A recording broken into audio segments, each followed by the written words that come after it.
इस फेलियर को जैसे रैंक पता चली थी ना, तो उसके तुरंत बाद ही मैं वापस चालू हो गया था। मैंने क्या, इससे तो मामला बैठेगा नहीं, दोबारा करना ही पड़ेगा।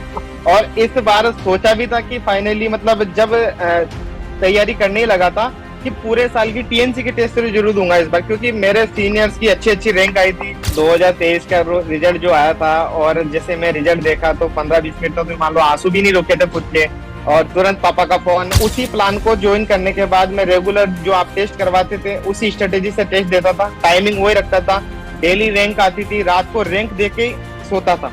और जब रैंक देखता था तो शायद आप भी मेरे को ऑनलाइन या जगह वही मिलते थे। तो सबसे बड़ा डेडिकेशन वहीं से आता था कि यार जिस चीज के लिए अपन पढ़ रहे हैं, जब अपने टीचर सो नहीं रहे हैं तो अपन कैसे सो सकते हैं।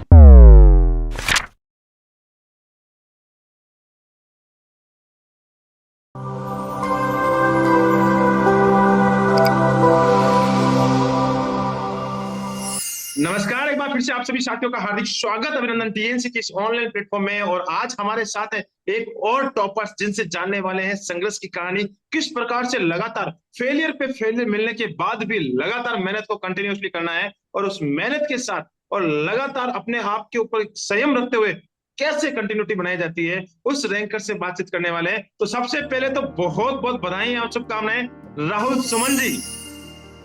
Thank you so much sir. और टीएनसी को बहुत बहुत धन्यवाद इस चीज के लिए कि मुझे यहाँ तक पहुंचाने के लिए टीएनसी का पूरा हाथ है। बहुत बहुत बधाइयां, बहुत बहुत शुभकामनाएं, टीएनसी की पूरी टीम की तरफ से आपको बधाइयां। सबसे पहले तो मैं थैंक यू आपसे सर। जानना चाहूंगा कि आज आपके इस संघर्ष की कहानी में बहुत ही डिटेल से जानने वाला हूं, और सारे बच्चों के साथ में शेयर करने वाला हूं। यहाँ से बहुत कुछ सीखने को मिलने वाला है। उन सारे बच्चे आज आपसे सीखेंगे कि कैसे आपने फेलियर झेले, कैसे आपने स्ट्रगल किया, और किस प्रकार से आने वाले समय में मेहनत करनी चाहिए। तो इस इंटरव्यू की शुरुआत कर रहे हैं आपके अपने इंट्रोडक्शन से। Okay sir. सर मेरा नाम राहुल सुमन है, और 2016-17 से मैंने नर्सिंग स्टार्ट करी थी Jaipur hospital college of nursing से। तो वहीं से मेरी लाइन स्टार्ट हो गई थी, मतलब नर्सिंग के अंदर। उससे पहले मैंने एक फेलियर एआईपीएमटी का भी झेला हुआ है। तो उसी के बाद में उसी के बाद मैं इस लाइन में आया था। 2021 में मैंने नर्सिंग कंप्लीट करी थी, और first paper final year complete होते ही दिया था, नवंबर नॉर्सेट वाला। Good good. तो ओके, उसमें मेरी आपने रैंक आई थी। मैं अगर आपसे यहाँ पे थोड़ा सा आपको रोकना चाहूंगा कि सबसे पहला पेपर आपने 2021 में दिया, जस्ट आप पास आउट हुए थे, और उस पास आउट के जी सर। जस्ट तुरंत बाद आपने पहला पेपर अटेंड कर लिया था। 2021 का पहला पेपर था। तो जी सर। तैयारी फर्स्ट ईयर से फोर्थ ईयर की कंटिन्यूसली, उस समय कंटिन्यूसली तैयारी कर रहे थे क्या? जी सर, फाइनल ईयर कंटिन्यू तैयारी नहीं थी, ओनली फाइनल ईयर पर फोकस था। तो फाइनल ईयर के सब्जेक्ट रीड आउट किए थे। और 6 अक्टूबर को सर जब रजिस्ट्रेशन आरएनसी नंबर आया था, उसके बाद 1 मंथ मिला था पेपर देने के लिए। तो उस 1 महीने में 2-3 सब्जेक्ट और मतलब कवर्ड किए थे उस दौरान। मतलब बस जितना हो पाया था 1 मंथ के अंदर, छोटा सिलेबस था, शॉर्ट एंड स्वीट था, बस उसी को रीड आउट करके गए थे और कंसेप्ट क्लियर करके गए थे। तो उस एग्जाम में मेरी रैंक 2812 आई थी। ओके, पहली बार एग्जाम दिया, 2812 रैंक, कोई कोचिंग जी नहीं की, सर। आपने कुछ भी नहीं किया, और सीधा पास आउट हुए, सीधे एग्जाम देने चले गए, 2812 रैंक आई। जी। जब आपको जी सर। कॉन्फिडेंस आया होगा कि यार अब की बार तो क्वालिफाई हो गए, 2021 में कॉन्फिडेंस आया कि हाँ यार 2812 अच्छी हाँ। रैंक है, बुरी रैंक नहीं कह सकते, सिलेक्शंस नहीं हुआ लेकिन सिलेक्शंस के किनारे पर आके रुके। तो फिर वही वही आपने सर। 2022 का जब नॉर्थ सेट आने वाला था, उसके लिए कैसे रणनीति बनाई? सर वो जैसे 2812 रैंक आई थी, तो उसके बाद मैंने सोचा कि यार लगभग इसमें होना चाहिए, पर बॉर्डर पे 2 महीने बाद पता चला कि मेरा हुआ नहीं है। फिर मैंने वहां से वापस स्टार्ट किया। मेरे फादर साहब ने मेरे को बोला था कि ऐसा कर, तू कोचिंग ले ले, ऑफलाइन चला जाए एक बार, तो उससे तेरे को अगले वाले नोट सेट में जो ये कमी लगी है यहाँ पर वो कंप्लीट हो जाएगी। तो फिर मैंने बोला, मैंने कि नहीं यार पापा, की ऑफलाइन की बजाय मैं ऑनलाइन ही कर लूंगा। मतलब जो सेल्फ पढ़ रहा हूँ, 1-2 सब्जेक्ट जो वीक है उनको मैं खुद से सेल्फ से स्ट्रॉन्ग कर लूंगा। तो मैंने ऑनलाइन के थ्रू फिर स्टार्ट किया ये चीजें। ओके, आपने किसी भी जगह से, किसी भी संस्थान से ऑफलाइन कोचिंग बिल्कुल भी नहीं किया? जी सर, ऑफलाइन में कभी नहीं गया कोचिंग में। बहुत ही अच्छी बात है। और बिना ऑफलाइन, एक बहुत ही होता है कि गुरुओं का साथ होना जरूरी है, आपने सोचा कि यार ऑनलाइन गुरुओं का साथ लेते हैं, और ऑनलाइन आप कंटिन्यूसली चले। 2022 में आपने फिर से एग्जाम दिया, कौन सी रैंक वापस आई? सर उसमें मेरी 2732 रैंक थी। ओहो, टू फिर सेवन से थ्री एक बार टू वही हाल। हाँ। तो उसमें वापस 100 ही अंदर आ पाया था मैं 1 साल के अंदर।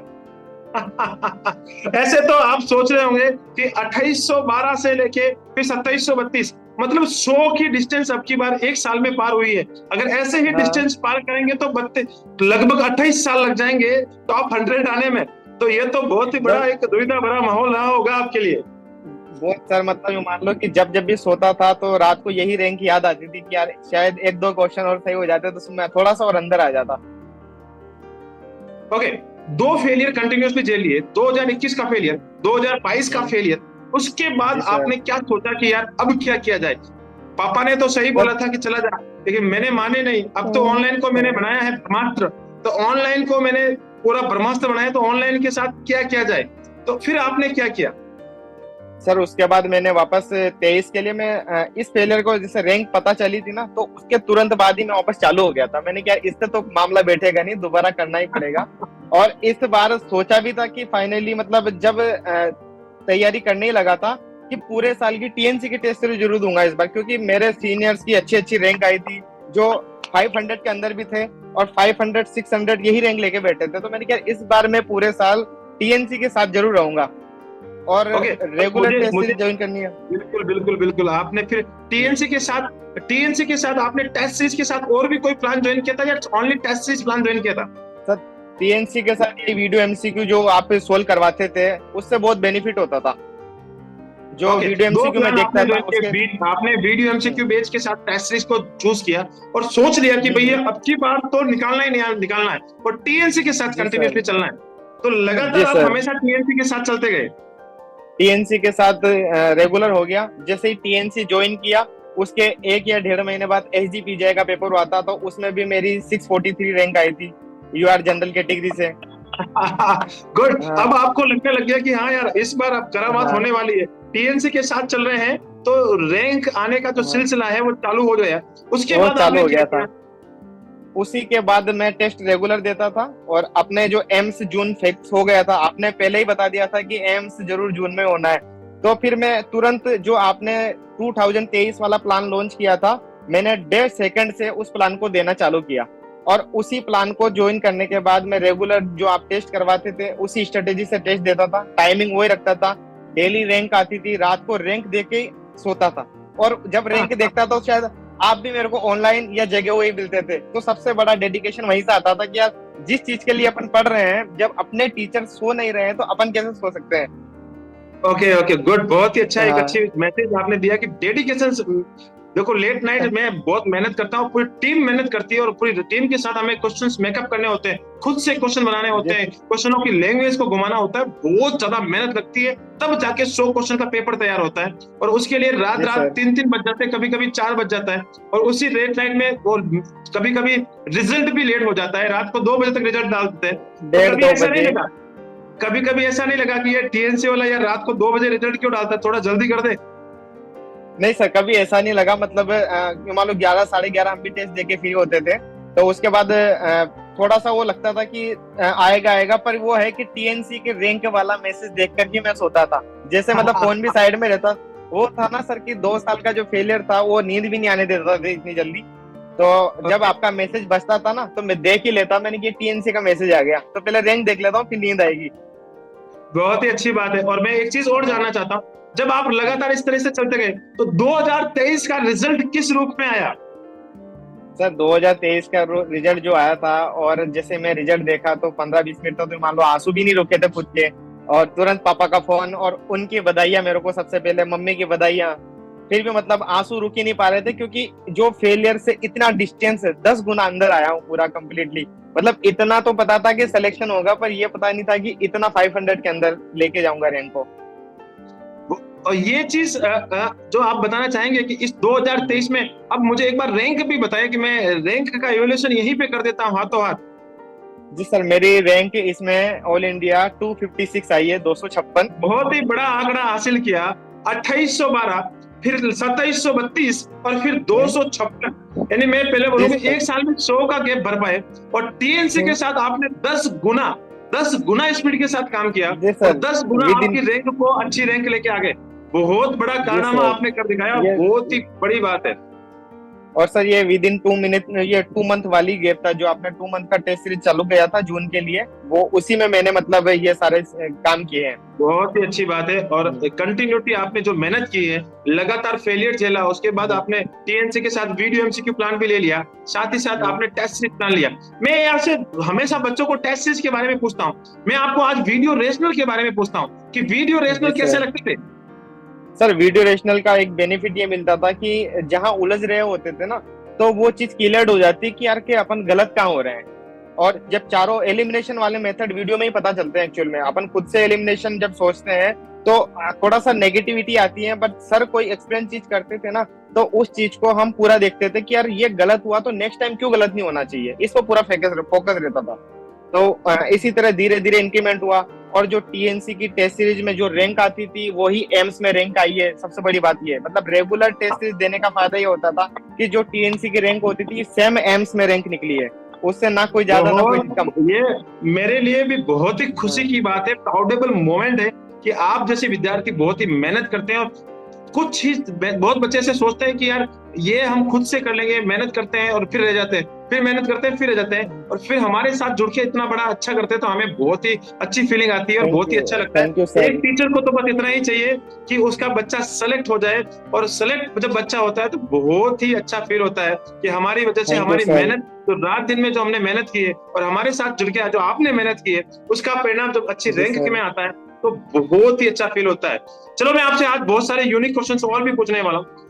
आप जब एग्जाम हॉल में गए थे 3 बार, पहला 21 का, फिर 22 का, फिर 23 का, 21 में फेलियर, 22 में फेलियर और 23 में अच्छी रैंक, तो ये दोनों का फेलियर तीसरे एग्जाम में जब आप एपियर होने गए थे तो एग्जाम में ऐसा कोई प्रेशर था, एक एंजाइटी था कि यार इस बार भी कुछ ऐसा तो नहीं हो जाए? नहीं सर, मतलब एक्चुअली टेंशन बहुत होती थी और नींद भी नहीं आती थी। पर उस टाइम पे मैं क्या है कि कुछ नेगेटिविटी से थोड़ा सा दूर रहने लगा था। मतलब 15 दिन पहले से मैं उन चीजों से दूर हो गया था जो गिल्ट और नेगेटिविटी देते थे थोड़ा सा। तो जब नेगेटिव चीजों से दूर हुआ था तो एग्जाम के टाइम भी मैंने वो चीज फील नहीं होने दी, खुद को मतलब पॉजिटिव रखा। और जो होना था मैंने देखा कि मैंने रेगुलर टेस्ट दिए हैं, मतलब जो मैं 2 साल नहीं कर रहा था उसको मैंने तीसरे साल किया है। तो इस बार डर किस बात का था? बिल्कुल तो बिल्कुल, बहुत ही अच्छी बात है। 2 साल मैंने जो गलती की वो 30 साल में गलती नहीं कर रहा हूँ, और मैं बिल्कुल इस बार 101% निकालूंगा, ये एक उम्मीद होती है। टीएनसी की तरफ से आपको कोई ऐसा रिपोर्ट कार्ड, इवैल्यूएशन कार्ड या ऐसा कुछ आया हो आपके पास? जी सर, एक मतलब 8 दिन या 7 दिन पहले एक मेरी रिपोर्ट आई थी जो टीएनसी के रेगुलर रैंकर्स में थी, क्योंकि मैंने उस चीज में मतलब हाईलाइट किए हुए थे अपने मेरे रैंक सारे। कम से कम जितने टेस्ट दिए थे उसमें से मैं 50 या 60 में हमेशा ऊपर ही था। मतलब मेरी टीएनसी के अंदर रैंक भी 100 और 200 के अंदर ही चलती थी सर। तो वो आपने मेरे को भेजी थी और ऑल द बेस्ट बोला था फॉर 2023 नोटसेट के लिए। तो मैंने मेरे दोस्तों को भी बताया था, मैंने कि देखो टीएनसी का मैसेज आया है और इस बार टीएनसी वाले सर को भी मतलब वो लग रहा है कि अपन इसी प्लेटफॉर्म पे आने वाले। और सेम लाइन आपने यही लिखी थी कि आपका स्वागत है इस टीएनसी नोटसेट 2023 की टेस्ट सीरीज में, और आशा करते हैं कि तुम दोबारा इसी प्लेटफॉर्म पे आके हमारे साथ बैठोगे। और वो दिन आज आ ही गया सर।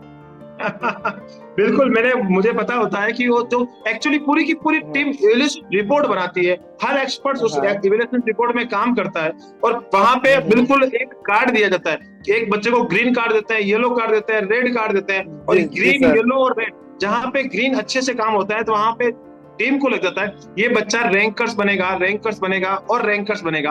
और वही टीएनसी टीम ने आपको पहले ही बता दिया कि आप रैंकर्स बनने वाले हैं और आने वाले समय में हम लोग मिलके इंटरव्यू करने वाले हैं। और आज वो दिन पूरा बिल्कुल आ ही गया है इंटरव्यू करने का।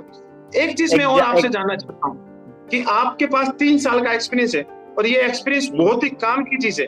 बच्चे फ्रेशर्स होते हैं, एक्सपीरियंस नहीं होने की वजह से पीछे भी रहते हैं, तो एक्सपीरियंस बहुत ही काम की चीज है। आपने एक्सपीरियंस से ज्ञान किया है कि कौन कौन सी आपके पास बुक्स थी जो आपके लिए बहुत ही साथ हेल्पफुल रही है, और टीएनसी के साथ जो आपके गलत क्वेश्चन होते थे उनको आप कैसे उसको सुधारते थे? जी सर, मेरे पास 2 बुक तो मोस्टली होती थी। एक तो अपने सबसे पहले पीआर यादव होती थी और उसके बाद में साइड में सोल्डर्स रखता था। 2 चीजें मैं हमेशा अपने साथ रखता था, क्योंकि पीआर बहुत सारे टारगेट सोल्व करते हैं पर यूं बोलते हैं ना कि पीआर सोल्व जो कर लेता वो टारगेट को भी कर लेता। तो मैं टारगेट के बजाय पीआर को उतनी ही बार कर लेता जितनी टारगेट में टाइम लगता था। मतलब रिपीटेड रिवीजन में पीआर यादव से करता था और जब सॉन्डर्स सोल्व करता था तो एक्चुअली क्या होता था कि सॉन्डर्स का क्वेश्चन मुझे टेस्ट सीरीज में वैसे ही मिल जाता, तो इतना टाइम लगाना नहीं पड़ता था। Okay okay okay, good good good good. हाँ कंटिन्यूसली आप मेहनत करते गए और चलते गए और बहुत ही बड़ा एक अचीवमेंट आपने हासिल किया, ठीक है। और जी सर। इससे बहुत सारी चीजों से बहुत बड़ा बेनिफिट भी मिलता है और कंटिन्यूसली आप चलते भी हैं, तो ये बहुत बड़ा फायदा होता है। और इससे एक आउटकम भी बहुत बड़ा तगड़ा आउटकम आता है। एक चीज मैं आपसे और चीज जानना चाहता हूँ, एक जी चीज सर। और भी जानना चाहता हूँ कि माइनस मार्किंग जो बच्चों के लिए इस बार बहुत ही बड़ी बात रही है, माइनस मार्किंग एक बहुत बड़ा रोल रहा है, उसको आपने कैसे कंट्रोल किया?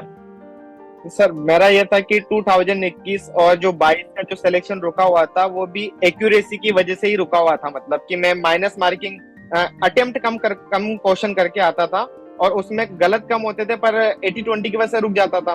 तो इस बार मेरे दोस्तों ने मेरे को पहले ही बोल दिया था और सीनियर्स ने भी बोला था कि तेरे अटेम्प्ट तेरे को बढ़ाने ही पड़ेंगे। तो मैंने अटेम्प्ट तो बढ़ाए थे, जैसे टोटल क्वेश्चन सर मैंने 158 क्वेश्चन किए थे, 158 क्वेश्चन करे थे इस पेपर में, और पेपर को देखकर लग भी गया था कि ये पेपर 160 प्लस जाने वाला तो है नहीं। उसी दौरान मुझे पता चल गया था सर कि 160 प्लस जाने वाला नहीं है, क्योंकि 160 प्लस जाता तो फिर नेगेटिव ज्यादा हो जाते हैं।